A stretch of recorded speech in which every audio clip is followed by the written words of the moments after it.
He is risen. He is risen indeed. Let's conclude our Holy Week journey with a very special Easter Sunday story. Come on, Uncle Justin. I'm ready for the good news part.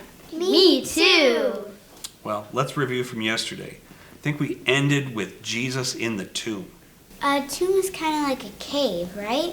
Yep, and there were some guards in front of the cave making sure that no one could get in or out. Okay, we got it. But let me open up our last chapter, Easter Sunday. 3 days later, as the guards were standing outside the tomb, the ground began to shake. An angel of the Lord appeared and pushed the stone away from the tomb. The guards were so afraid of the angel that they fell to the ground. Did the guards run away? Did the angels talk to the guards? Great question.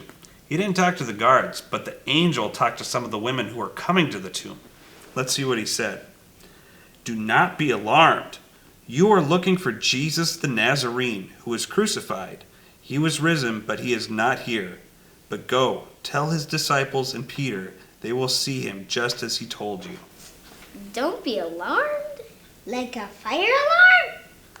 No, not exactly. The angel was telling them not to be afraid because Jesus was alive and that they would see him again like he had promised. How does that work? Was Jesus really alive? Jesus had promised them that this would happen. I know it seems confusing, but Jesus is the Son of God, and this is how he was going to save us. The women hurried away from the tomb. They were still a little afraid, but also filled with joy. As they were on their way to tell the disciples, Jesus met them on the road. He smiled at them and said, "Go and tell my brothers to go to Galilee. There they will see me." Mary went to the disciples with the news and told them all that she'd seen and heard.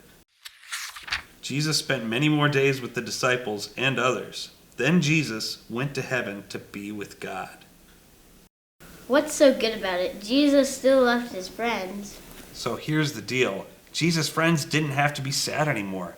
They knew that Jesus was alive forever. Huh? You said he was in heaven with God.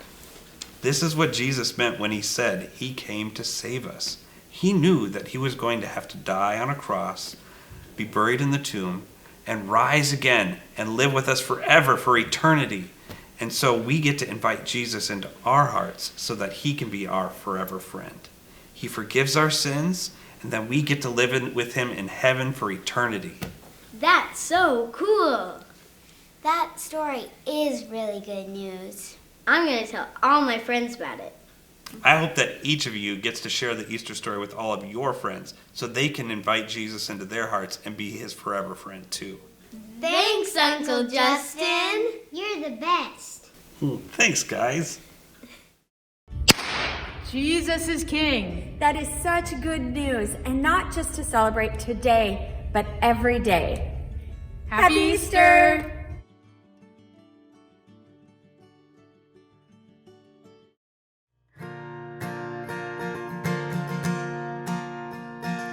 For God so loved the world that he gave us his one and only Son to save us. Whoever believes in him will live forever.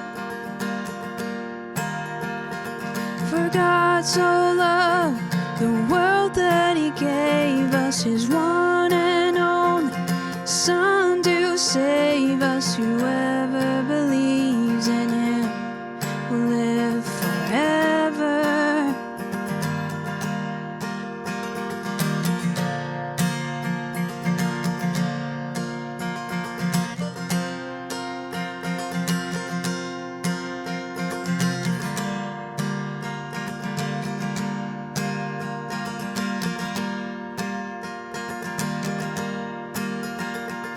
For God so loved the world that he gave us his one and only Son to save us. Whoever